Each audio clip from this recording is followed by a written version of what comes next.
In 1937, a fisherman from Essex County reported seeing candlelight flickering inside the Ravencroft estate, a house abandoned for more than 40 years.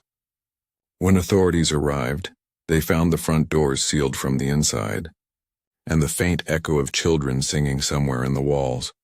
No one ever entered again. But this story does not begin in 1937. It begins nearly a century earlier, when the Ravencroft name meant salvation, when its patriarch, Reverend Elias Ravencroft, promised to rescue the lost souls of New England's orphans and deliver them back to God. He built the Ravencroft orphanage beside his family manor in 1851, a sprawling stone institution overlooking the Atlantic, where the wind itself sounded like confession. Children were brought from the docks, from hospitals, and from the ruins of cholera outbreaks, all in the name of charity. But as the years went on, reports began to surface. Whispers of sermons held at midnight, of voices reciting prayers backward, of children forbidden from sunlight for purification, and then the disappearances began. Entire wings of the orphanage were closed without explanation. The chapel was sealed. Local priests claimed the ground had gone hollow. By 1892, the Ravencroft family vanished from public record. Their estate sold, their archives burned, but fragments remain. Letters, journals. 1. Police ledger from 1904 marked confidential. What you are about to hear is a reconstruction of what truly happened inside that house, the testimonies the church tried to erase, and the reason why the Ravencroft name has not been spoken aloud in almost a century. The Ravencroft orphanage opened on November 3, 1851, under the patronage of the First Congregational Church of Massachusetts. The newspapers called it a sanctuary for the forsaken, but those who attended the dedication ceremony remembered something different.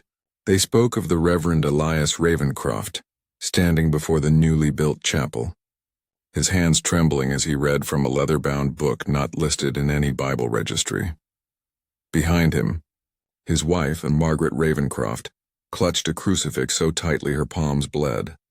Witnesses recalled that she kept whispering a single Latin phrase under her breath, Domine rede eos, Lord, return them. From the moment the doors opened, something was wrong. Children who arrived healthy grew pale and feverish. Their drawings, saved in a parish record, depicted tunnels beneath the chapel, and figures wearing masks shaped like animal skulls. Elias claimed the drawings were visions of redemption.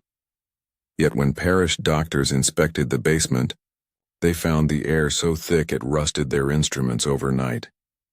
In the town of Grafton's Hollow, people began leaving offerings at the orphanage gate. Not gifts of charity, but protection. Bundles of salt, sprigs of yarrow, and nails bound with twine. One letter from a local parishioner dated February 1852 reads simply, "The Reverend preaches of heaven, but the walls hum with hell." By 1856, the orphanage housed nearly 60 children, most between the ages of 5 and 12. Records describe a rigid, ritualized daily routine: morning scripture, silent breakfast, and hours of reflection in the chapel's lower crypt.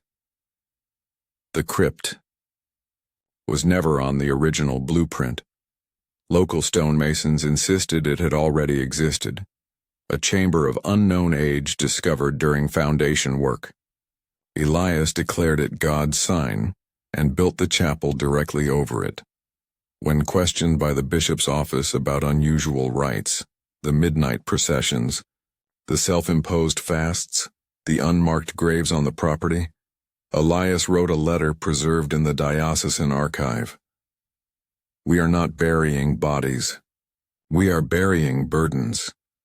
Weeks later, a cholera outbreak swept through the orphanage, but curiously, none of the Ravencrofts fell ill. The attending physician noted elevated heart rates, identical among all patients, precisely 77 beats per minute, as if governed by one invisible pulse. And then the physician disappeared. His carriage was found near the cliff's edge, his lantern still burning but no trace of him. Within months, the town refused to deliver supplies. The orphanage became a fortress of silence. Only the sound of the chapel bells, ringing at unsanctioned hours, reminded the people of Grafton's Hollow that the Ravencrofts were still inside. In 1904, a police ledger surfaced in Boston, seized during a raid on a private collector accused of trafficking antiquities. Among the items cataloged was an unmarked journal bound in human skin, identified later as belonging to Thomas Greaves, a constable assigned to investigate the orphanage's closure in 1871. The first page reads, "They told me it was abandoned. They lied." Greaves described descending into the property after receiving anonymous reports of movements in the upper windows. Inside, he found every door chained from the inside and every window nailed shut. The air stank of copper and oil. In the dining hall, plates were still set, but every cup filled with black water, and every spoon placed upside down. He wrote of symbols carved into the tables, a 7-pointed star intersected by a cross. In the cellar, Greaves discovered 12 small cots arranged in a circle, each marked with the name of a child who had gone missing. The final entry in his ledger reads only, "The hymn came from below." Not sung, nor spoken. The rest of the journal is unreadable, the ink dissolved, the parchment warped as though soaked in salt water. No record exists of Greaves after that day. In 1921, workmen attempting to restore the estate unearthed a sealed hatch beneath the chapel altar. Beneath it lay a chamber of bones arranged in a perfect spiral, every skull facing inward. At the center stood a wooden lectern, its surface engraved with verses from the Book of Job, except every Lord had been replaced with us. Phonograph fragments recovered nearby contained a recording of Elias Ravencroft's final sermon. Though degraded, one line remains clear. God watched too long and said nothing, so we became his echo. That same year, restoration halted. 2 of the laborers took their own lives within weeks and one vanished entirely, his tools left neatly beside the hatch. For decades afterward, locals claimed to hear the hymn, the same unholy melody Greaves described, rising from beneath the cliffs at night. It's said that if you listen closely, you can still hear it through the fog, a child's choir, broken by the sound of water filling lungs.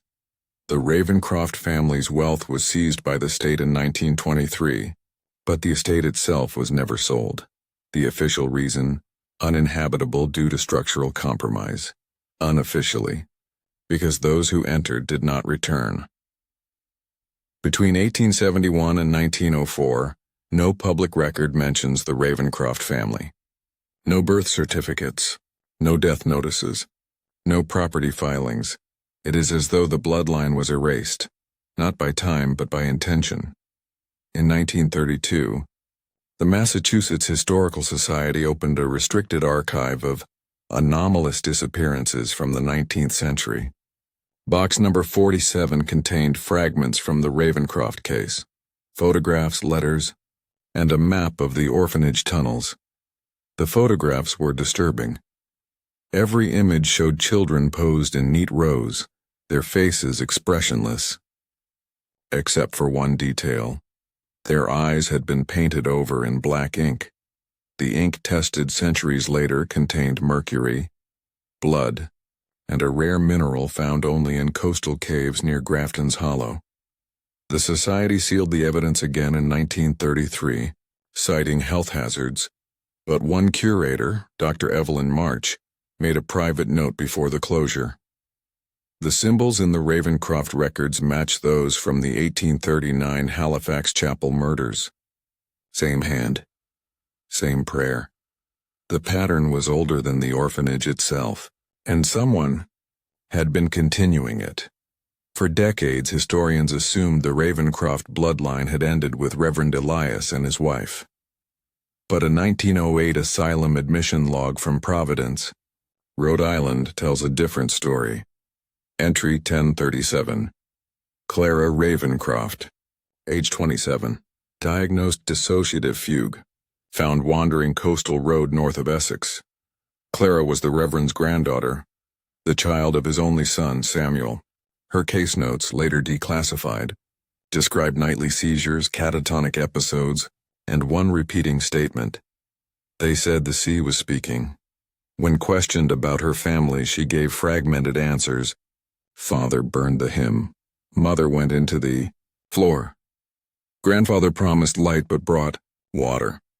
Doctors recorded her voice, changing during sessions, deepening to a masculine register before lapsing into unknown languages. In 1912, Clara disappeared from her hospital cell during a thunderstorm. The only clue left behind was a trail of salt water leading from her bed to the window, 4 stories high. No body was ever found. Decades later, divers exploring the cliffside caverns below the Ravencroft estate discovered a silver locket containing her initials, still clasped shut, still warm. Among the forbidden archives was a series of handwritten pages titled, On the Retrieval of Memory Through Sacral Harmonics, attributed to Reverend Elias Ravencroft himself. The papers describe an experiment to restore divine communication through human resonance. Elias believed that sin was not a moral failing but a frequency disorder, and that the soul could be tuned like an instrument back to God's perfect vibration. The children, he wrote, were vessels of uncorrupted tone. Rituals conducted in the orphanage crypt involved recitations at precise intervals, water immersion, and what he called sympathetic drowning, a near-death induction intended to synchronize heartbeats. When one child died during the process, Elias claimed it proved the theory correct. Death is only the body's dissonance resolving itself, he wrote. The church immediately condemned his work, not for the deaths, but for the theology. To them, Ravencroft had dared to suggest that God was not a being, but a vibration. Yet privately, other clergy were intrigued. Marginalia in the papers show notes from several high-ranking bishops, all of whom later resigned under mysterious circumstances. What began as a sermon had become an infection. In 1871, the church sent a containment unit known only as the Order of the Veil to dismantle the Ravencroft compound. Their orders were simple: recover holy relics, secure the crypt, and ensure that no trace of the experiment survived, but correspondence recovered. From a Vatican sub-archive decades later tells a different story. The order didn't destroy the work, they sealed it.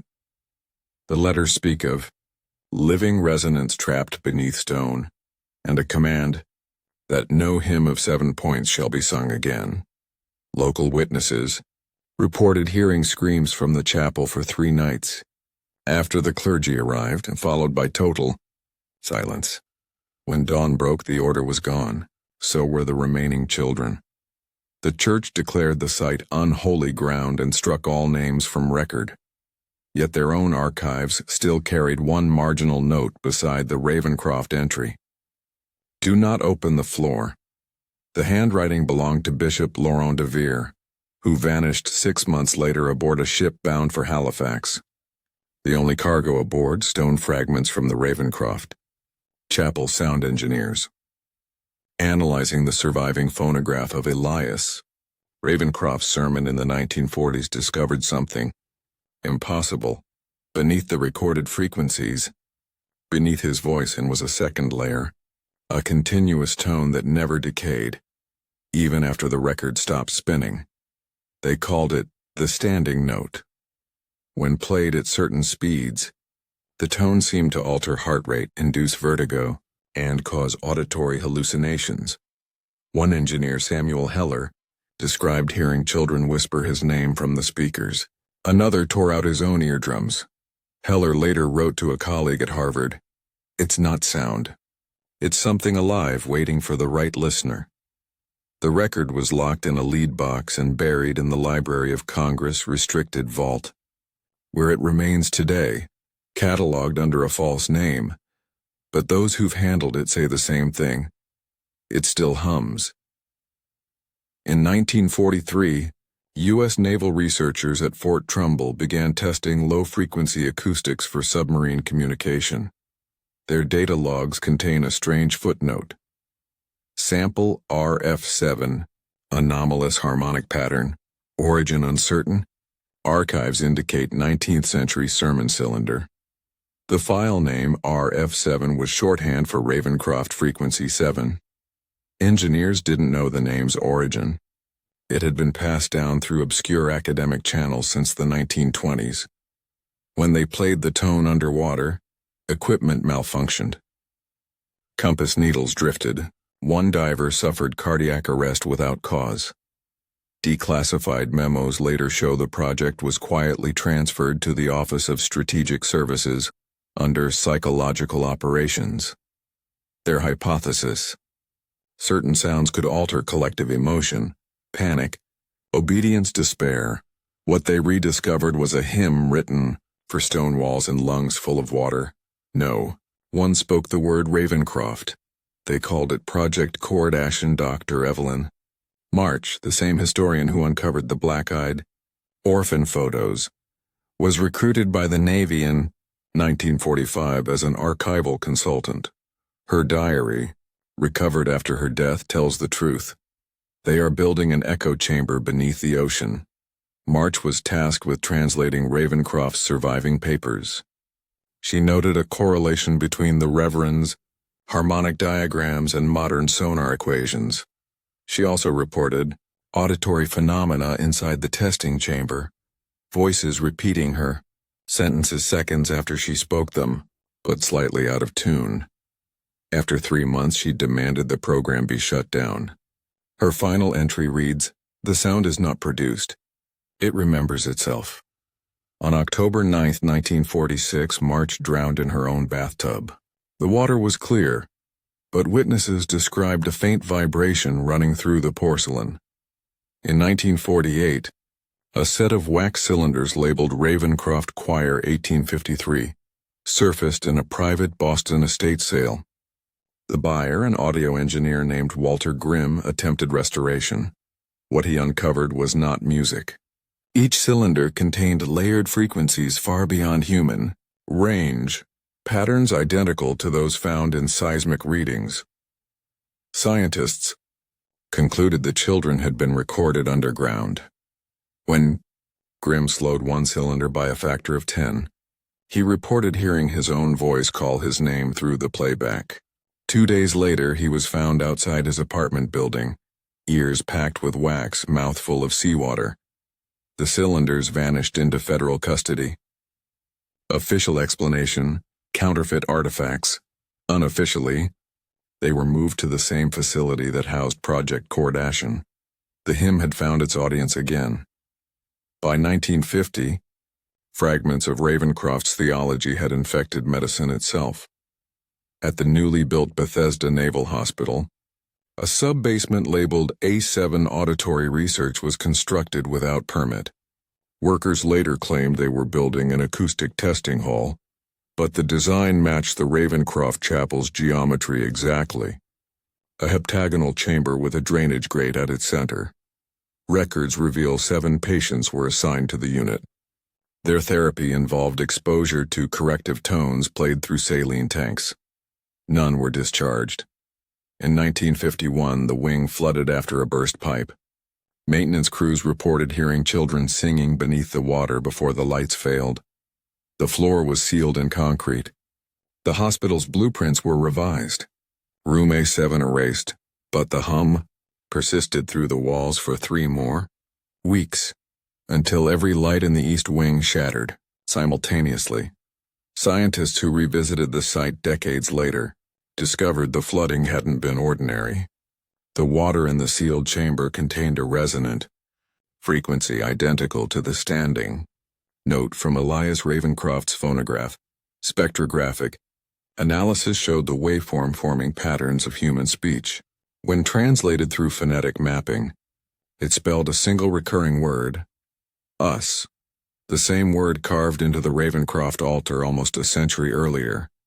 Researchers debated contamination, feedback, pareidolia, yet the lead chemist, Dr. Alan Reeves, confessed privately to hearing his deceased daughter's voice during the tests. "It wasn't calling for help," he said. "It was calling me back." 2 weeks later, Reeves filled the lab with salt water from the Atlantic and disappeared into it. His last note on record: "Water remembers what the dead were forced to forget." In 1953, the U.S. Senate's Subcommittee on Health and Defense convened a closed-door review of irregular acoustic testing. Among the case files, Project Kardashian, the minutes record only 13 lines before being redacted. The final sentence left intact: "The tone cannot be destroyed, only contained." From that day, responsibility shifted to a new body known as the Committee for Containment. The committee occupied a converted textile mill in Arlington, Massachusetts. Its mandate: collect all research connected to the Ravencroft frequency and eliminate public trace. Witness accounts describe crates arriving at night, marked archival material, hydrologic. Workers swore they heard liquid moving inside. When one clerk opened a crate against orders, he found not tapes or papers but sealed glass jars, each holding a few ounces of perfectly still seawater. Each jar vibrated faintly against his palm. As if breathing, he turned in his resignation the next morning and was never seen again. In 1954, the committee launched Operation Vellum, a directive to erase every known paper trail. Declassified fragments show scientists copying Ravencroft's surviving notes onto cellulose acetate, then incinerating the originals. But the copies themselves degraded within hours, the images distorting into wave-like bands. One technician wrote, "The ink bends toward the edge of the page when the tone plays." Believing the documents reactive to sound, the committee sealed the duplicates in lead canisters. Those canisters now rest somewhere beneath the National Archives, cataloged under meteorological data. Yet within the Arlington facility, staff began reporting chronic tinnitus, nightmares of rushing water, and rhythmic knocking in the ventilation ducts. The director's memo to Washington read simply, "We have archived something that refuses to stay still." In early 1955, Boston television engineers noticed a repeating interference signal appearing during off-air hours. The waveform matched the Ravencroft tone within 2 Hz. Viewers described headaches, vertigo, and most disturbingly, children waking in the night humming a melody they'd never heard. Federal communications investigators traced the anomaly to a transmission tower less than 20 miles from the old Ravencroft estate. Power to the site was cut, yet the signal continued for 3 full minutes after disconnection. On the master tape, an engineer's voice can be heard whispering, "It's reading us." The recording was seized and classified. Within months, all regional towers were retrofitted with copper shielding for atmospheric correction.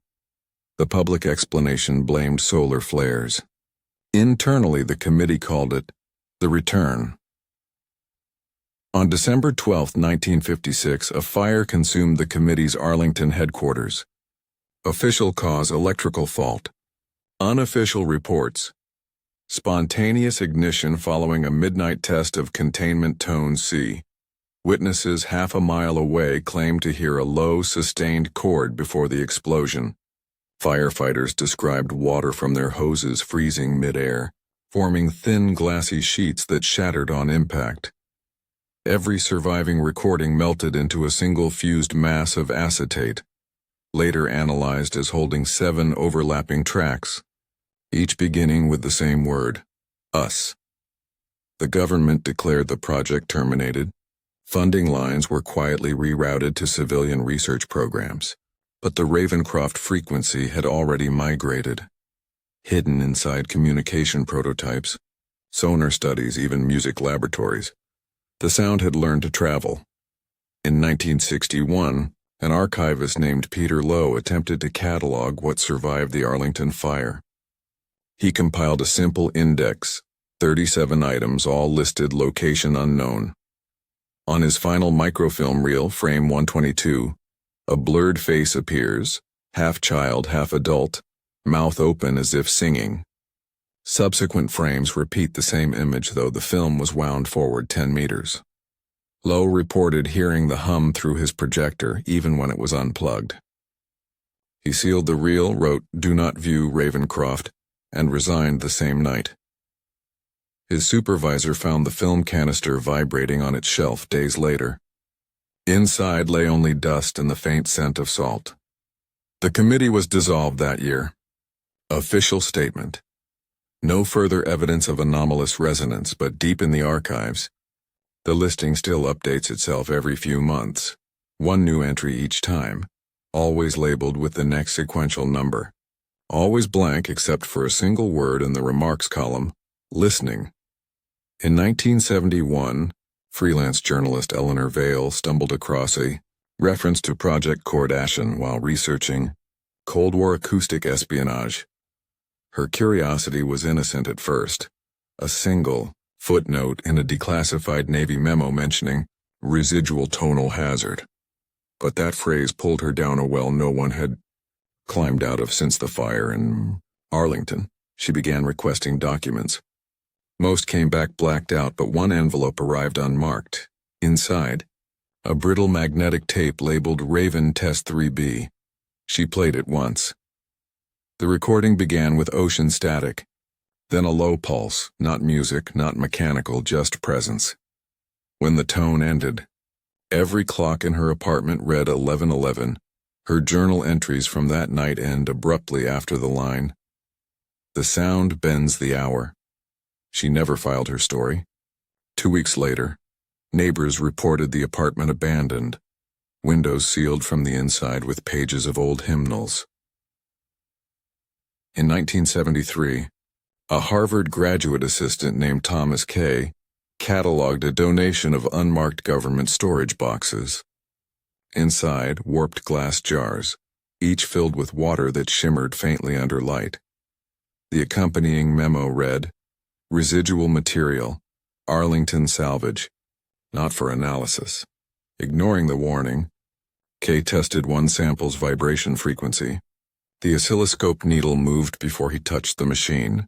The frequency, 440 Hz, the modern concert A. When he spoke near the sample, the water formed concentric ripples spelling a single letter. R. He recorded everything.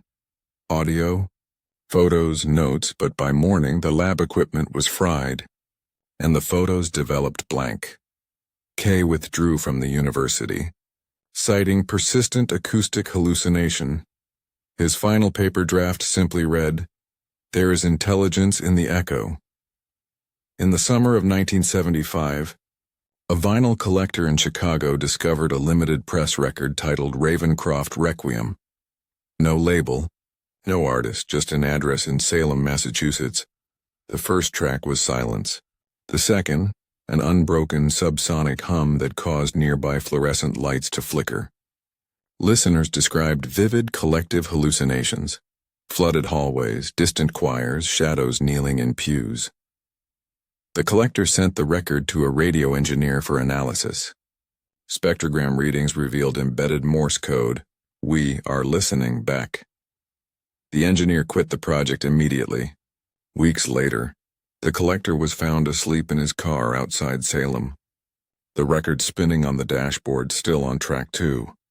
The record has never resurfaced, though bootleg snippets circulate in underground music forums, each slightly different, as if rewritten by whoever plays them. Setting 8.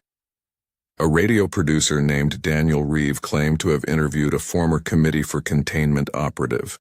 The broadcast never aired, but fragments of the tape remain. Reeve's voice, tight with disbelief. "You're saying it wasn't sound, it was memory recorded as vibration?" A pause. Then the interviewee answers, "No, Mr. Reeve, memory is sound. We just forgot how to hear it." Moments later, the tape descends into distortion. Listeners report a second voice layered beneath both men, whispering names that don't match any known personnel. When archivists attempted digital restoration in the 2000s, The frequency range extended beyond human hearing, yet the waveform formed an unmistakable pattern. The Ravencroft family crest. Reeve vanished 2 months after recording the interview. His motel room smelled faintly of seawater, and the clock on his nightstand was frozen at 11:11 by 1980. Reports of Ravencroft phenomena surfaced across the Northeast. School children humming unknown hymns, shortwave radio bursts repeating impossible frequencies, entire church organs vibrating without power. A pattern emerged. Every incident aligned with the lunar cycle's highest tide. In Salem, a retired priest swore he heard a child singing the Ravencroft hymn in Latin, a language the child had never learned. The sound recorder captured nothing but the echo of waves. Experts from the Massachusetts Institute of Technology attempted to isolate the frequency. Their instruments malfunctioned, recording only their own heartbeats doubled back at them. One researcher wrote in his journal, "It doesn't broadcast outward anymore. It's inside us. The tone isn't heard, it remembers." The phenomenon spread, subtle and contagious, passed like a rumor through music, through prayer, through silence, and once again America forgot, until the archives opened decades later. And someone pressed play. In 2004, the Library of Congress began digitizing forgotten microfilm reels from the Cold War era. Archivist Mara Ellis cataloged one unlabeled reel. Its metadata tag read simply, Hydrologic A7. When she scanned the film, her software froze. Frame 0 displayed a dark field of static. Frame 1, the words, "Are you still listening?" typed in courier font. Ellis believed it was a prank, yet the scanner produced audio. A low pulse synchronized with her own heart rate, confirmed by her smartwatch log. She noted a faint smell of salt water in the sealed lab. That night, the facility alarms triggered at 11:11 p.m. Security footage shows no intruder, only a flickering monitor repeating the same phrase. The choir remembers. In 2012, a group of machine learning researchers trained an algorithm on millions of early 20th century recordings to model lost American soundscapes. Among their inputs was the digitized reel from the library project. 43 hours into training, the system began generating audio that wasn't part of the dataset. An evolving tone pulsing between 439 and 441 Hz in spectral analysis revealed intermittent human phonemes. Names, perhaps, or prayers. The lead programmer, Dr. Yara Hoffman, described the output as a melody constructing itself from the memory of machines. When playback was projected through a subwoofer array, several servers shut down simultaneously. Log files recorded. A single line repeated 237 times. Ravencroft family acknowledged. The project was terminated, funding withdrawn. Copies of the dataset were ordered destroyed, but fragments had already been mirrored to public repositories. In 2016, an independent podcaster named Owen Lyle released a series titled The Unheard America.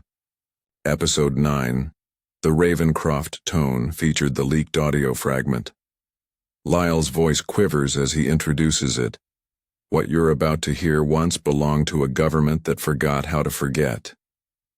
Listeners reported headaches, metallic tastes, the urge to hum. Within a week, the episode vanished from every platform. Metadata erased, backups corrupted. Only transcript lines remain. It's not sound. It's recognition.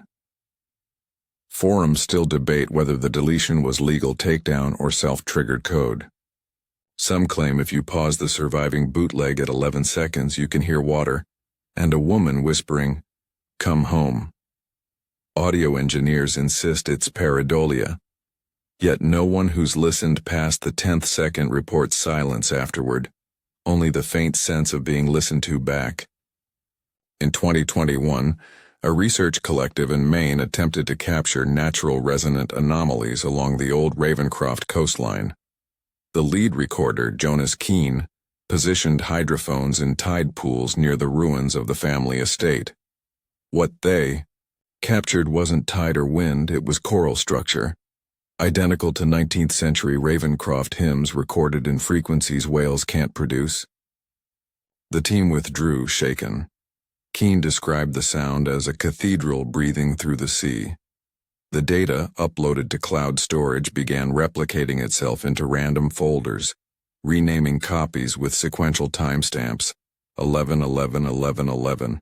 When investigators accessed the drive weeks later, all audio had been replaced by silence files exactly 440 seconds long. Present day. The Ravencroft name surfaces only in forgotten archives, defunct web pages, and the hollow frequencies between radio stations. Experts call it interference. Survivors call it inheritance. Every nation builds walls against its own echoes. Yet each generation rediscovers the tone, the urge to press play on what should have stayed buried. And in that moment, the hum returns. Not from the sea, nor the machines, but from within. Because once a memory learns to resonate, it no longer belongs to the past. It becomes the present's pulse, the nation's heartbeat, the listener's breath. So if you hear it now, soft, steady, behind this voice, don't adjust your volume. It isn't coming from your speakers. It's remembering you.